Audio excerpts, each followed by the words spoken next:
Hey everyone, I'm excited to bring to you one of my good friends, Julie, who's simply amazing.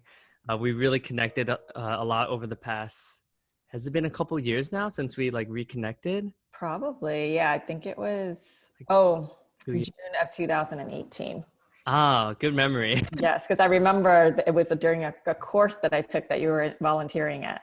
Yeah. Yeah, And I know so you're also the founder of Leading AF, which stands for Asian Females, and yeah, you're a mother, a wife, you're a leader, and you also are on the board of the Orphans Future Alliance as well, which yeah, I'm grateful to be a part of with you. yeah. I'm so grateful to have you, to know you. Um, and I was just thinking about in um, preparing ish, I'm putting this in air quotes for this podcast and sort of getting myself, you know, um, like this is what I do for most of my interviews is getting myself mentally and emotionally like present with this. I was just thinking about our relationship and when we met and how and who you are to me and just how honored I am to witness you walk your path and kind of I feel like we're in a very similar path in terms of I guess I would say like living a whole and complete life and making an impact. Mhm. And so it's just been really wonderful to walk with you on this path. Yeah, thank you so much. Yeah, I think it's similar in the sense that we're all like we're taking the path least less traveled, right? Yeah, Yeah. totally. And I think it's pretty cool too because I think it's less traveled, but at the same time, this period that we're living in is awakening more people to this path and that, hey, maybe there is more to life than what I think it is. So in a lot of ways, I think, as much as I resisted COVID and this pandemic and all this stuff that's going on at first, there are, a lot of positives that have come from it as well. Hmm. Yeah. Yeah, I mean, I think there's been a lot of good that has come from I just reflecting on the last I guess it's been wow it's been like 6 months already, right? Pretty much or close to it. Yeah, I feel like just being with like yourself, like not having like less distractions, right? I think normally like we can just run around, kind of do our things and not really think twice about things, just like, oh, this is kind of like what I'm doing. But then, when you're almost like forced to be by yourself, you start to question things. You start to say, oh, okay, was what I was doing before, was that like sustainable? Was that what I really want? Or is it what I think people want me to do? Right. Like, is it an external validation, an ego thing, or is it really something that's true for you? Hmm. Yeah, I totally get that. So it sounds like that's one of the reasons why you started your leadership and coaching business, right? Because you see that like there's a lot of people that are just going about life not really intentionally, but sort of like going about life just because like, oh, this is kind of what my parents want to do, or oh, this is what I should be doing, this is what society wants me to do. So it sounds like you see a huge um a need for women and for leaders to step up and take ownership of their lives, right? Yeah, yeah, absolutely. So, um, yeah, and just to expand on that a little bit more, um, it was inspired by my own personal journey and personal struggles of, being, I guess I'm technically zero generation. I came here when I was one. But, growing up low income, and, and, trying to, and having that tension all the time between, Western expectations and, my family's strict sort of Catholic upbringing and doing what I thought I was supposed to be doing, being who I thought I was supposed to be, and just constantly, striving for that next thing and that next thing. And it gave me a lot of success. I went to UC Berkeley, got my dream job out of school, being an analyst at a huge investment company.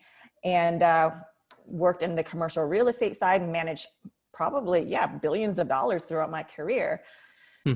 And 15 years into my career, I just had this awakening that, you know, something as much, why is it that I'm continuing to strive and strive and strive, and I'll have pockets of happiness, but but it was so difficult for me to feel at peace.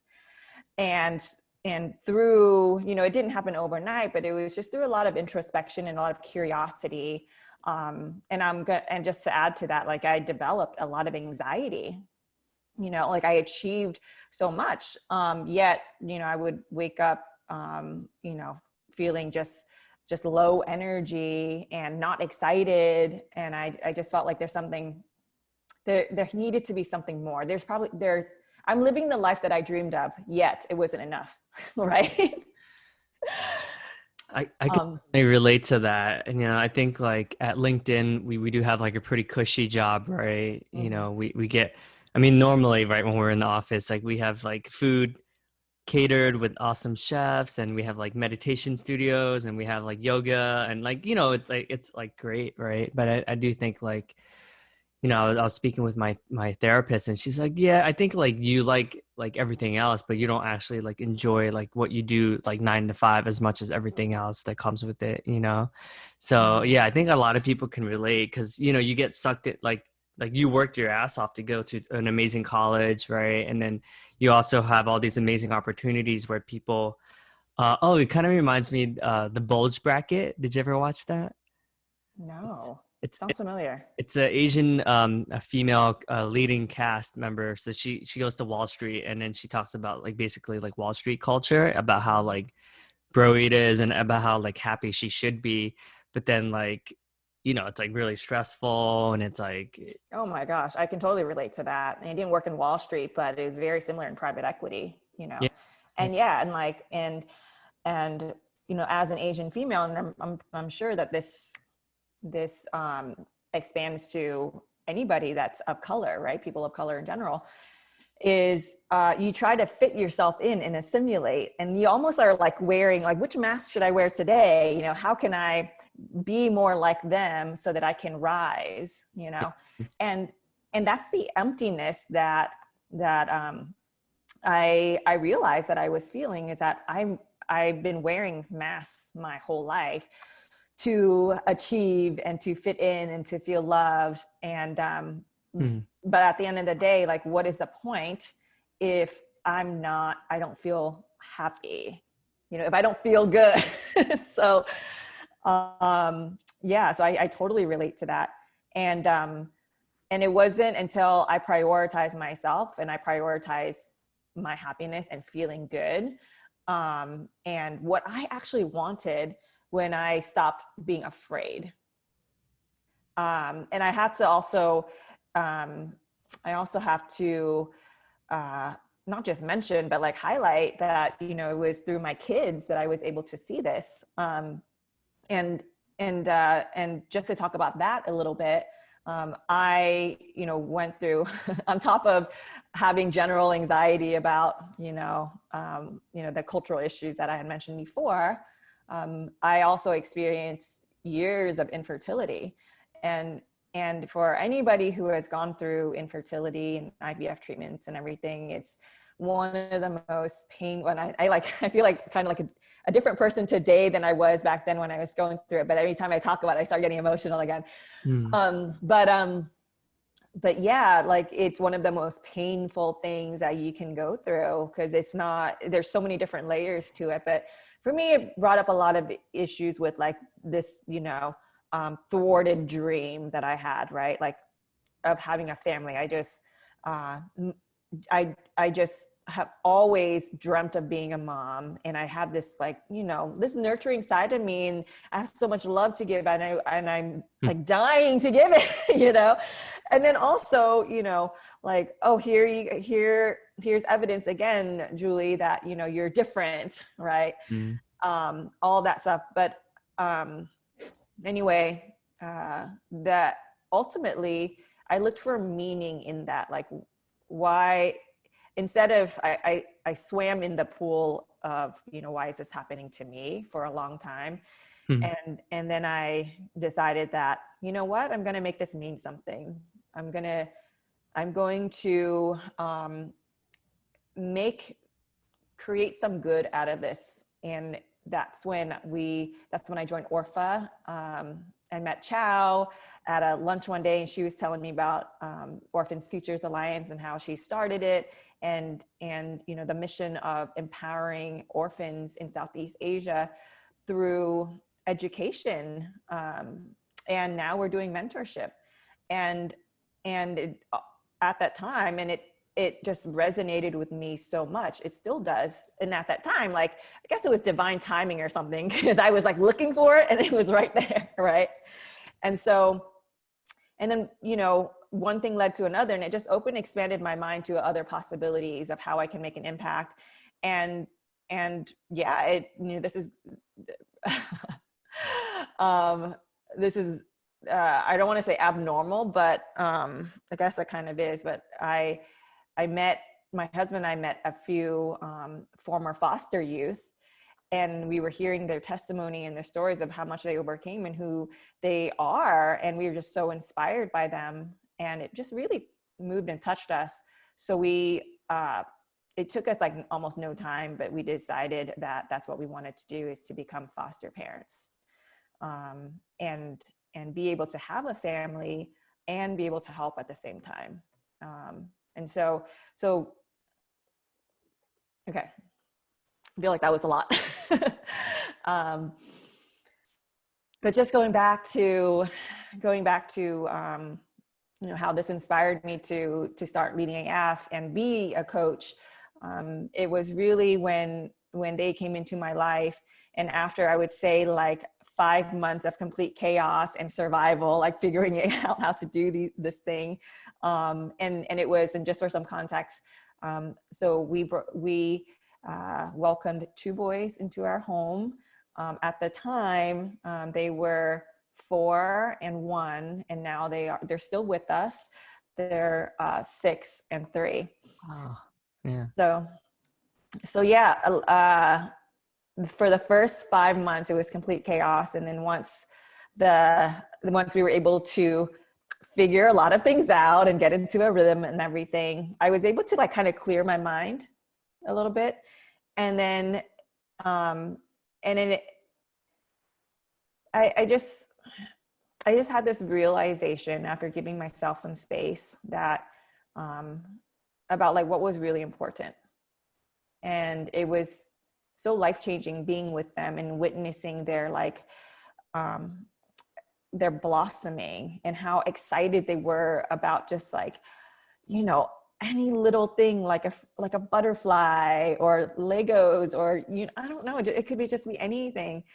And it just filled my heart so much. And you know, that, I think that's when the fear that I was grappling with, like the fear of not having the success, the fear of not being this type of person or not having this type of life, that's when a lot of that dissolved for me. And I quit my job, and I decided to become a coach, and I started leading AF because I realized that I was stepping into my authentic self. And in doing that,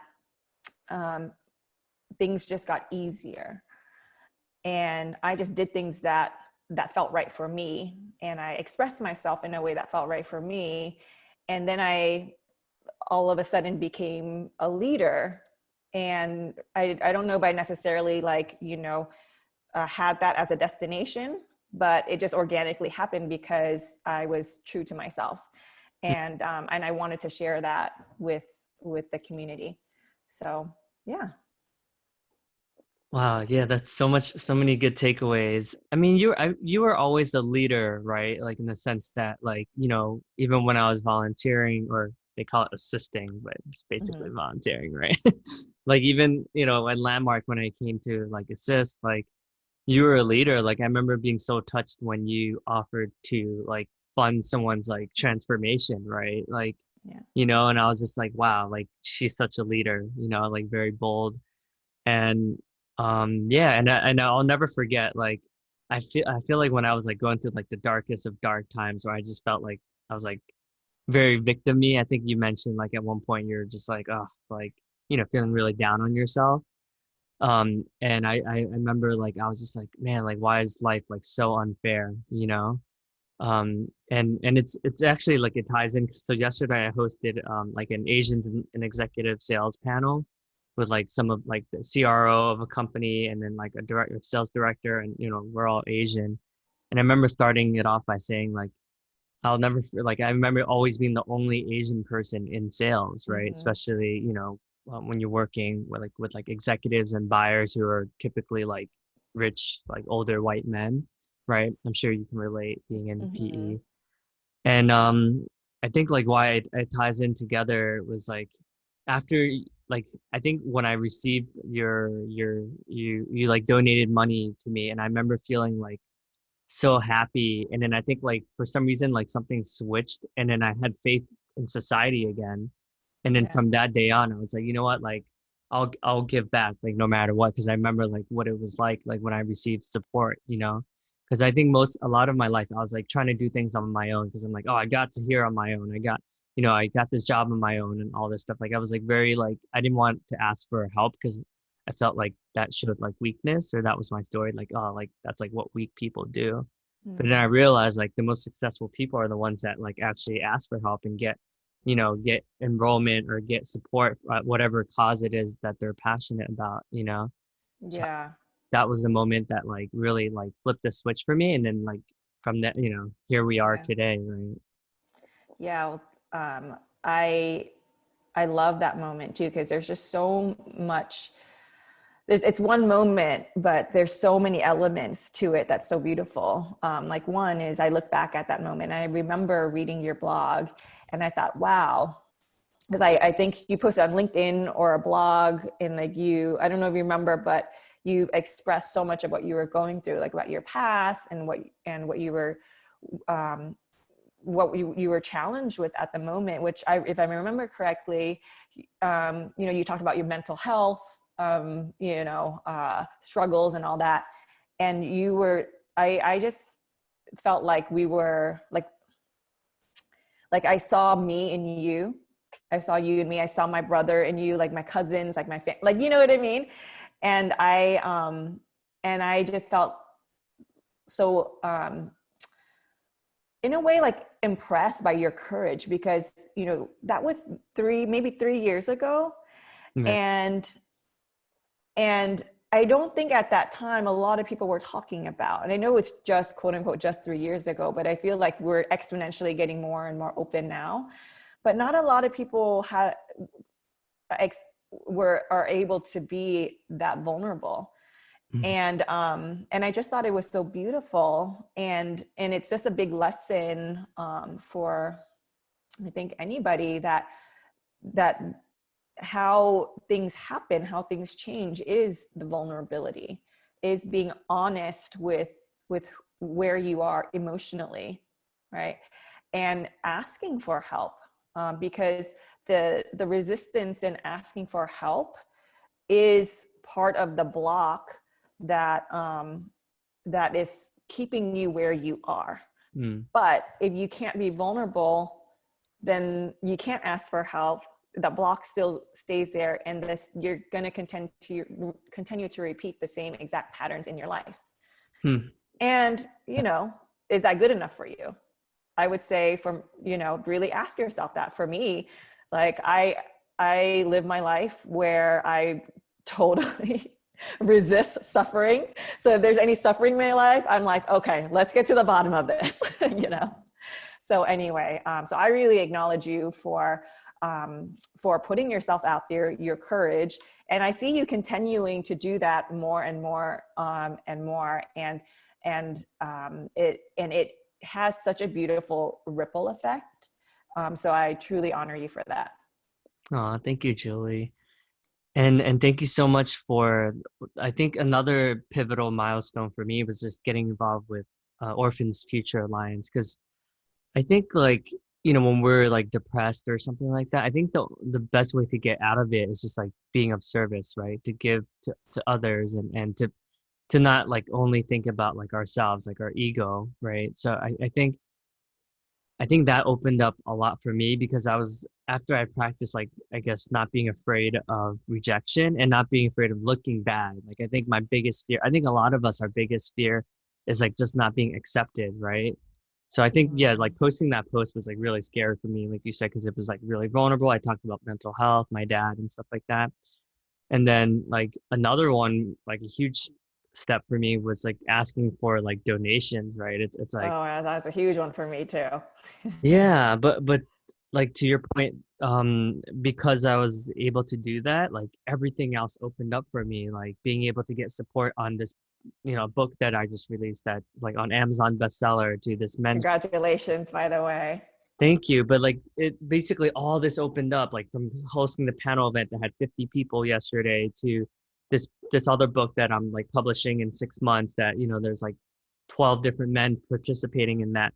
Right. So it's like it starts off with just like, one thing. It's like, okay, I'll ask for $100 and then like 100, $200. And then now it's like I'm not afraid to just ask for what I want. I mean, Yeah. obviously I'm still working on it, but I think, like you helped me with two of like probably the biggest milestones, like, and then I have like a wedding coming up this year and then the house I just bought. So it's like everything open. It was a chain reaction just from you, just like simply just giving support and just like sending me like positive vibes.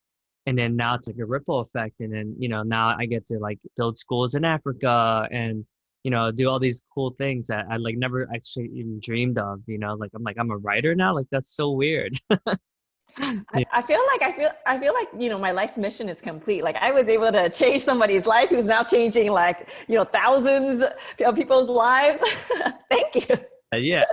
No, the work is never done, but thank you for sharing that. I have a heart. I'm still working on this, but I have a resistance to really receiving acknowledgement, and that's something that I'm working on. But I'm consciously receiving that right now. So thank you. I really appreciate it. Yeah. And then I think you also got me into, this is the last thing I promise. You also really got me into like I guess the law of attraction. So I'm like Mm, Wayne Dyer and I mean, there's certain people that resonate with me depending on where I'm at, but yeah. there's like definitely like my Who, go. who's resonating with you right now? I definitely think like Wayne, like I think like the reason why like I just read his biography and I'm like, wow, he just gave me the blueprint of like life, like, Hmm. so yeah, and I think that's been like really pivotal for me too, because I think, our fight or flight mode is like our natural state of being for a lot of people. But when you start like resisting and just like surrender, like magical things, Yeah, and totally. Um, and I'd love to sort of expand more on what you mentioned earlier, or earlier, just like right now about being of service and like getting yourself out of how do you pull yourself out of feeling depressed, right? Or anxious. And it's interesting because this work, the work that we do on within, um, I earlier on I thought that there was a destination, right? Like this, yes, this is the answer. I have it figured out. But the more I I understand, the more I realize that I there's so much out there, and the more I realize that how much I don't understand, Hmm. and not yet, at least. And but it's not about having the answers or knowing the quote unquote truth. It's about what is true for you right now.